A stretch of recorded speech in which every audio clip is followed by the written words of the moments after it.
It's the League One playoff semi-final. We've got 2 legs against MK Dons. There's no need for a fancy introduction today. That is reason enough to be excited about what is to come.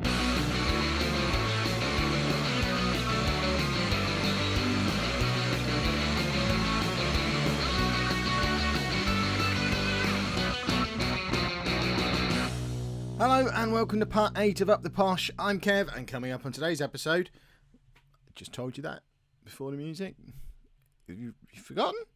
We're playing MK Dons twice. It's playoff semi-final, just like it was in real life a few years ago. Exciting stuff. Went to both legs. Proper fan, etc., etc. I was on the telly before the away leg. I wonder if I could find footage of me being on the telly. Sat in the front row. Very good. I doubt I'll be able to find the footage. If anyone else can, feel free to send it to me. That would be cool. So, we have a bit of a problem because Ryan Seeger is injured. He's out for a couple of months. He is not going to be part of this fixture. And it dawned on me that we don't really have an informed striker if we don't have him. Danny Philliskirk has been a disaster, goals-wise anyway. He's fine anywhere in this area as a support player. I don't want to rely on him to get the goals to get us into the Championship. It's just not going to happen. Kieran Agard may as well not have turned up after those first few games. I just don't like him. He does nothing but get the odd tap in, and he hasn't even done that the last 10 times he's been on the pitch. So, in his first start of the season, Leon Goal is going to lead the line in the playoff semi-final because he's averaging a 7.9 over his last 5 games. He scored in his last game. I just got a feeling. Gut tells me that Angol is the man, mainly because he's our best striker in real life, and I'm probably being biased. But if it all goes wrong, blame him, I guess. So, our team for the first leg, which is at home, because Milton Keynes finished above us in the league, we've got Ben Anik in goal. Back 4 of Bingham, Williams, Baldwin, McCulloch and White, with Anderson and Razak in midfield. Why are they the wrong way round again? That's just getting silly. And then we've got Taylor, Forrester and Madison in behind the aforementioned Leon Goal. Colthurst, Philliskirk and Agard are all on the bench if needed. You can see how thin the squad is getting by who we've got on the bench. Had to resort to the likes of Jack Payne to fill the numbers in there because everyone's getting injured. It's the worst possible time for him to start getting injured.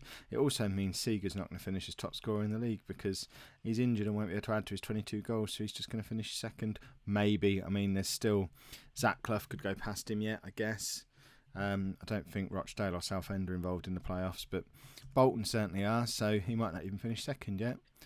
Right, we're not playing Philliskirk because he's not good enough. But I don't want to tell him that. We're resting a player in the playoff semi-final. That's what's happening. We'll just bring him on as an impact player. Yeah, that's what we're doing. Milton Keynes have got Kyle Walker-Peters and Scott Wooten. One of them a former Ipswich player for me in the imaginary world. The other one a former Posh player in real life world. I'll let you decide amongst yourselves which one's which. I thought Angol was going to be in there to score after less than a minute and completely vindicate my ridiculous decision to play him in probably the biggest game of the season. You could say the second leg might actually be the bigger one, but we could throw it all away today. So that makes this one bigger, potentially. It's only bigger if we throw it away. Baldwin's in and hits the post, I think. Or was that a save? Either way, it's frustrating the amount of times over the course of the season Baldwin's got himself into that kind of position and just doesn't finish. We should probably take him off near post, but I've never once touched a corner instruction throughout FM16. I don't plan on starting now. And, it's my old man from Ipswich. We're not in the Bolton battle anymore. We're not my old man from Ipswich, but that's a man who I had in the past when I was manager of Ipswich. Kyle Walker-Peters, he was good then. Apparently he's quite good now as well. Too good for this league. I don't know why he's slumming it down in League One. I guess he's perhaps on loan at MK in real life, maybe. And that's how he's made it here, because certainly a player we would have liked to have at Posh, because he's very good. You should look him up. He's a good player. Oh, they're in again. Oh, no. This wasn't the exciting season finale I had in mind. It really is all going to be over today, before the second leg. Oh, I feel so sad. We've not had many crushing disappointments on the channel. We might be about to get one. Brace yourselves. You're about to see me look dejected. That wasn't it, by the way. That was just frustrated. Dejected will come towards the end of the episode when we've got knocked out in the playoff semi-finals. This is awful. What do we do about this? I guess step one is the system can't be working. So let's switch it up and do this. Because, I mean, in my tiny mind, that must be what's wrong. If we've conceded 2 goals with no reply, we're not creating anything. Obviously, the system's wrong. So let's fix the system, first of all. And do that. We'll leave Taylor on for a minute. Well, for 10 minutes probably.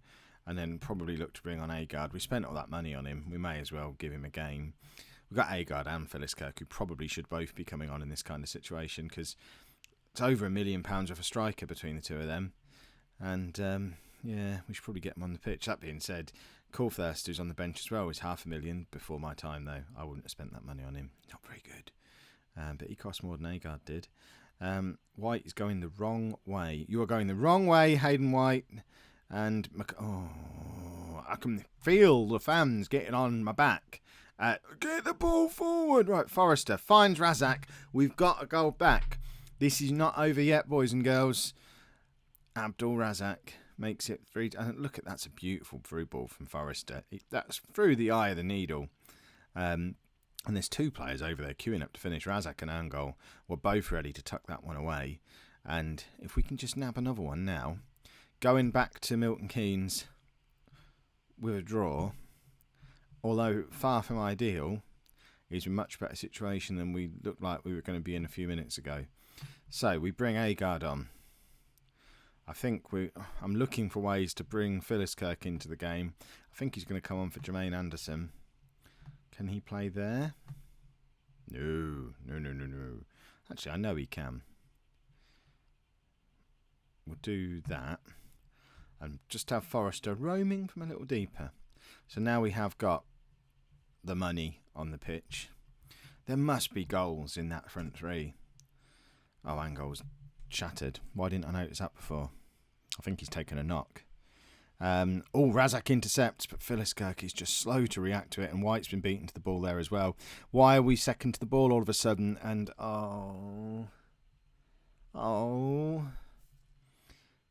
did I make a boo-boo making no substitutions?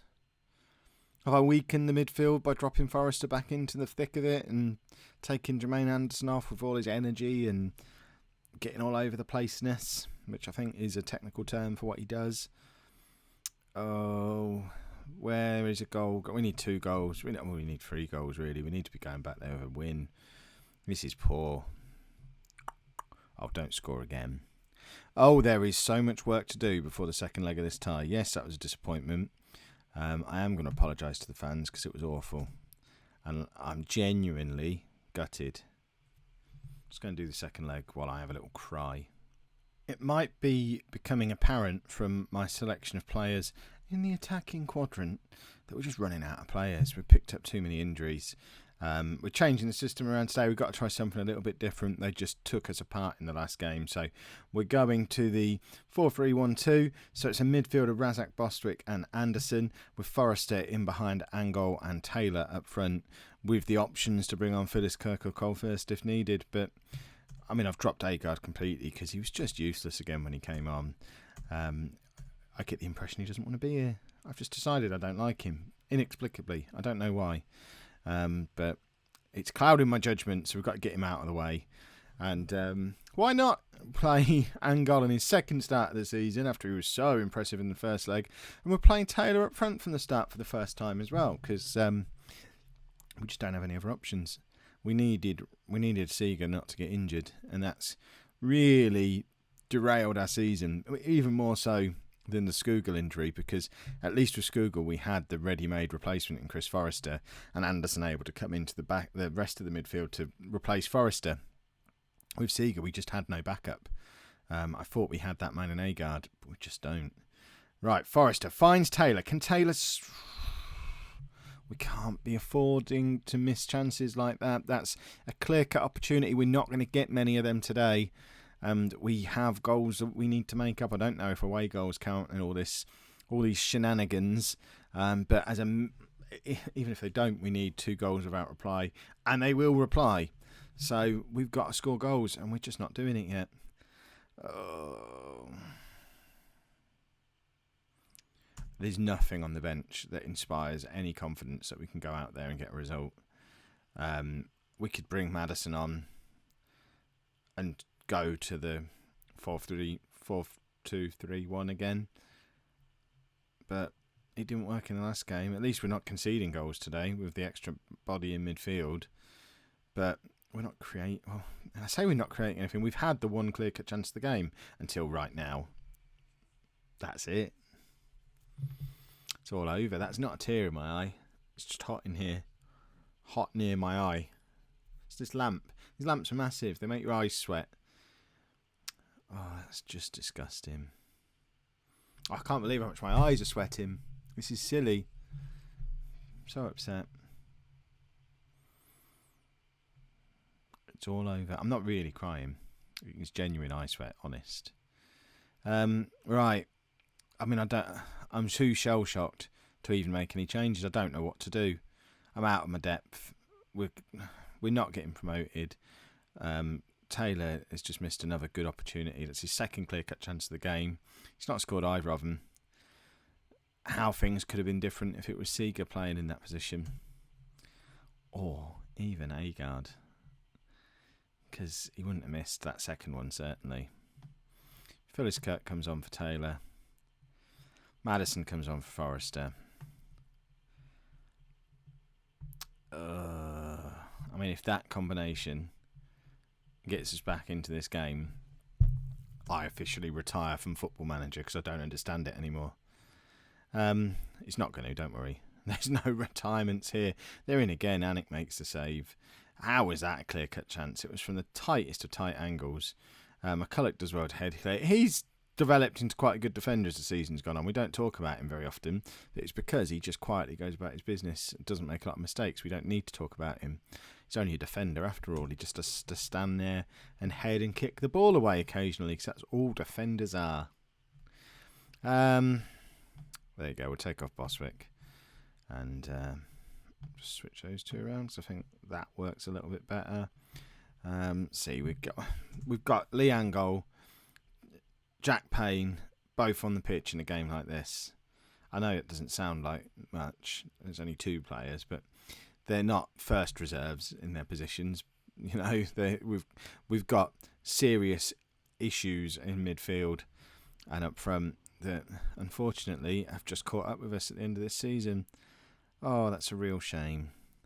Especially because I think that draws an end to this series, because it was only ever meant to be a little stopgap while the new computer arrived. As you can see, the new computer is here, and I want to do a proper series, properly, with like the proper production standards in place from the start. This one I think is suffering a little bit, certainly suffering for viewers. A lot of that's probably to do with the fact that the first 4 episodes were just really poorly put together, poorly presented, dodgy sound, dodgy graphics. It's not stuff I was proud of. I put it out there just so that you had a bit of content. You know, I'm a nice man, but I can't have that as my on-running series. So we're going to come back with something new. I'm recording a few of these in advance because I'm away for a bit this weekend, so I don't actually know what day it is in the future. But I'm aiming to have a new series out Monday, so that could be tomorrow. If I've planned it right, it's tomorrow, but that might be when I was planning for a playoff final as well. There'll be a new series out on Monday, so stay tuned for that, and it'll be all done properly and pretty. So 4 o'clock Monday, you need to get your hands on that. And then, of course, 9 o'clock on Monday, head over to Twitch for Unfinished Business. More Ipswich streaming from 9 p.m. We'll have a quick look. We're not going to dwell too much on what Posh have been doing, but I am interested about what happened higher up. So let's just have a little look at the Premier League. So there you go. This is obviously with the data update on there. So Man United under Mourinho won the Premier League. Liverpool finishing second. Arsenal third. Man City fourth. And I know Pep Guardiola got sacked 2 days ago. Chelsea sacked Conte as well. Louis van Gaal is in charge of Chelsea. Wow. Arsene Wenger's still at Arsenal, and presumably Klopp's still at Liverpool. Yeah. Anything else of note in there? Leicester qualified for Europe, as did Chelsea. The rest of it looks about right, I guess. Middlesbrough, Sunderland and Hull getting relegated. Again, seems about right. So there you go. That's your official prediction for what's going to happen in the Premier League this season as well. Get your money on Man United now, because they're going to win it quite comfortably, with Liverpool and Arsenal, the two teams chasing. No one is going to believe Man City aren't going to be involved in this mix, surely. If you've enjoyed that, make sure you pop a like on there for me. Subscribe to the channel if you'd like to see more. Thank you very much for watching.